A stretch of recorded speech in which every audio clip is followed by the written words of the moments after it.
How are you? Good, how are you? Good, good. It is cold and windy here. You're in Greensboro, North Carolina? Yes, but it is still really cold today. Yeah, I'm in Virginia, so yeah, I think that's just where it I'm originally from Ohio and it's snowing up. I'm like, thankfully it's not snowing here. is. Yeah, actually, I bet it snows there a lot. I have some It friends from does. How long have you been in Greensboro? A little over 5 years. Oh, So okay. August of I think 2015 is when I moved down here. Okay, neat. And did you move down there with your family or for a job or something? So I moved down here 3 months after I graduated college to start with Contour Brands, which was previously VF Corporations. Okay. And I do pattern making for Lee jeans. Oh, that's Yeah, cool. it is. That sounds really fun. Oh my Yeah, gosh. Neat. complicated, but it's fun. Yeah. So do you have a history of sewing? Like that's in your background. Okay. Then that's awesome. We'll get to that. So yeah. So let's start off. Just tell me your name, your business name, and what you do.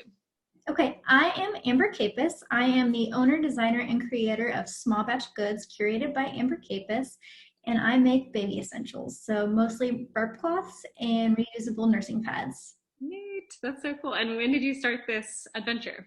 I started it about 4 years ago, but I stopped for about 2.5 years, and I decided a couple months ago that I just really needed something that brought me a lot of joy again.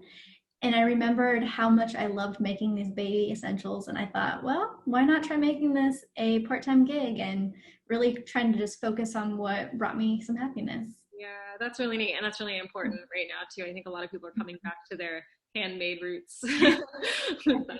You.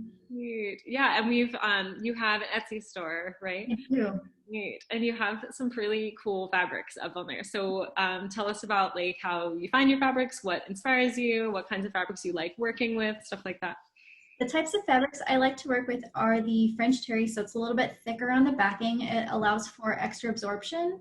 And in the front, I really like to use flannel because it's super soft and I can get a ton of prints.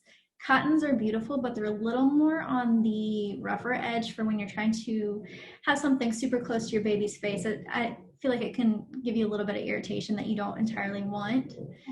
So my prints are just kind of fun things that I see something and that I like. I'm like, this is really what I want.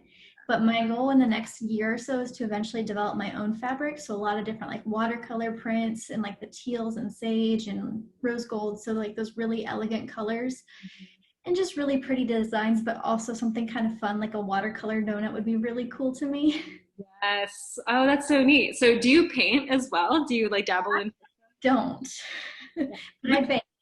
So I Cool. bake and I sew and I teach sewing lessons. So they all Oh, kind of that's neat. combine. That's so cool. Do you teach sewing to anybody or is it? I do.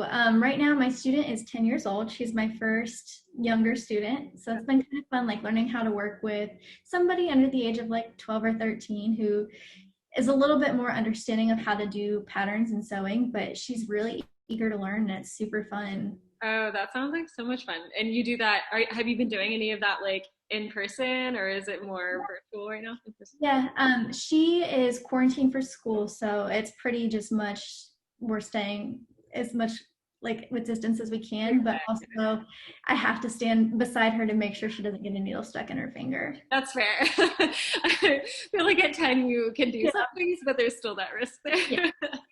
That's really cool. What have you made together? Right now, we just finished up her first dress. So she made a strapless dress that had a full circle skirt and elastic at the waist. That is so neat. Oh, that's so cool. All right, well, we'll get back to your business, but that's really neat. So it sounds like you have a history in sewing and things like that. When did you start to sew? When was that like a part of your life? I started to sew when I was 16 years old. So the first thing I ever made was my prom dress. Oh my gosh. I could not find a dress that I liked the fit of and or what really was what I was looking for. They were so expensive and I thought, well, why don't I just try making my own? And it was this hot pink and lime green colors that really don't match my scheme now, but like back then did. Right. And it was like leopard print mixed with this tie-dye pink and green silk charmeuse. And it was really fun. Yeah, that sounds really great. Was that like a pretty big challenge for you at the time, or had you kind of done that? Yeah.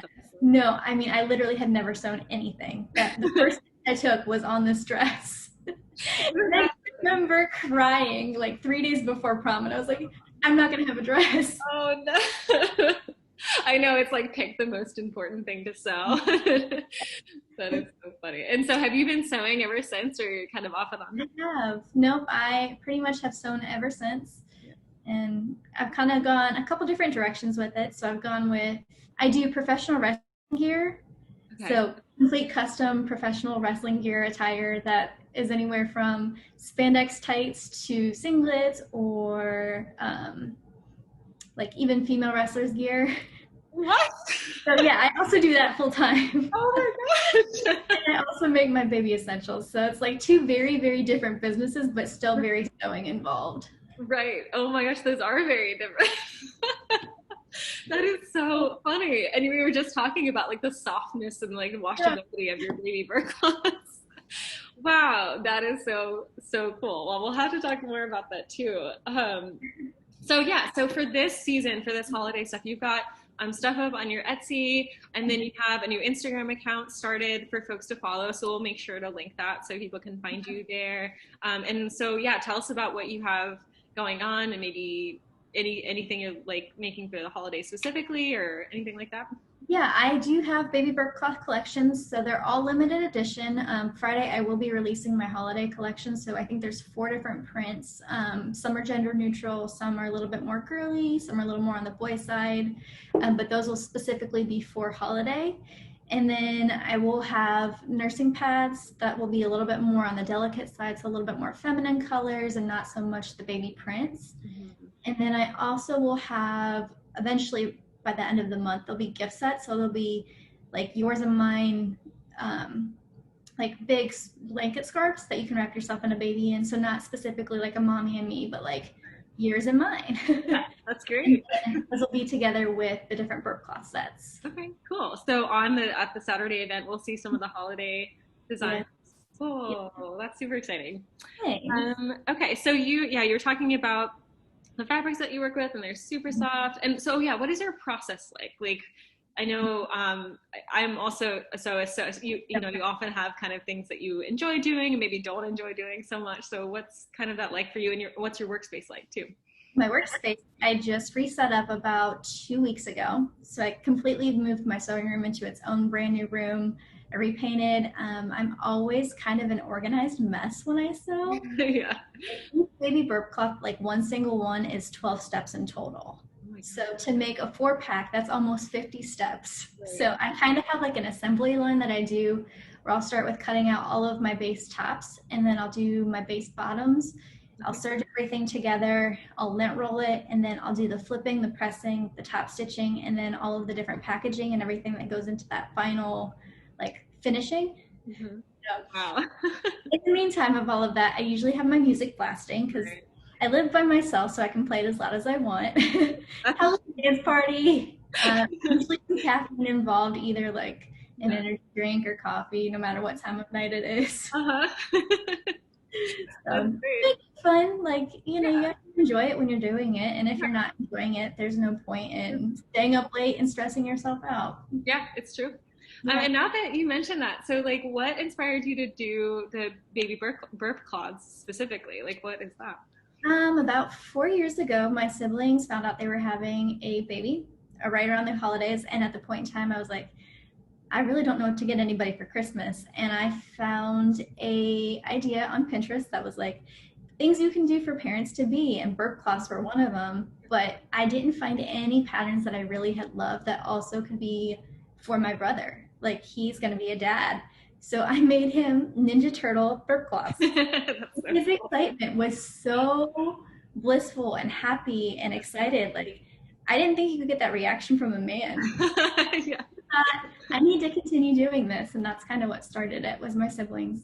Yeah, that's really cool. Because then that means you're passionate about it and you're invested in it because it's like Yeah, what you love. And I'm sure you found tons of other people who also like loved that idea. yeah, So, and they're super washable, right? I mean, since they're yeah. flannel and hair, Yep. I mean, you got to have that with babies, I guess. And that is so Yeah. cool. Thanks. Is there anything like specific that you love about your business or that you want to tell people about it? We'll definitely link, like I said, link your Instagram page and your Etsy and some photos. You have some really great photographs as well. Do you take those yourself? I do. Yeah. Yeah, I'm still kind of working on how I want to market everything to different consumers. Like, I really want to be not exclusive to one person. Like, everybody needs baby essentials. So I want to be able to share that bliss and that happiness with everybody, whether you're a mom to be, a parent to be, a grandparent, or just trying to give somebody a gift. Like, I really like that inclusivity behind that. Yeah, that's really cool. And you can, of course, customize, your fabrics and things with that. So that'll be really neat to see your own like hand on textiles in the future. That's a really fun thing. I'm really like eager to get there, but I need a little bit of time to build everything before I can take that big jump and like work through these fabrics. You totally understand that. That's pretty cool. Let's see. I think that might be most of my questions for the time being. Just think folks at the market should just head to your Etsy and see what you've got for sale there. Follow you on Instagram, see all that good stuff. And yeah. Yeah, and if anybody decides to purchase product, like I would love to see the reviews or their pictures and just keep tagging. Yeah, exactly. Taking pictures with stuff like that is so important because then you can see it in use because it is such a useful thing for sure. Yeah, because I ship it out and I'm like, I want to see it with your baby, how you use it. Yeah, maybe we can look forward to like a small batch hashtag or something like that. Yeah, that's pretty cool. I do have one started. Oh, perfect. What is it? What's that? It is Small Batch Goods curated by Amber. So every post that I put, I typically always hashtag it, whether it's in the story or on Facebook or on my Instagram, and now even the business Instagram. So Awesome. And it's so nice that you can follow hashtags now because you can see all of those together. it is. It's so nice. Yeah. Oh, and maybe we can see a studio tour at some point too. I love seeing people's spaces where they make everything. Gotta get cleaned up first. It is right now. Yeah, this time of year maybe isn't the best time for studio tours. And when you're a one-woman shop, like you gotta just keep working, pumping it out. So, yeah, well, hopefully we can get you some more traffic and business for the site. It's a really great product. I appreciate that. Of course. All right. I think that's it. Unless there's anything else. Thank you so much. Yeah, of course. Thank you. Have a good evening. You too. Bye.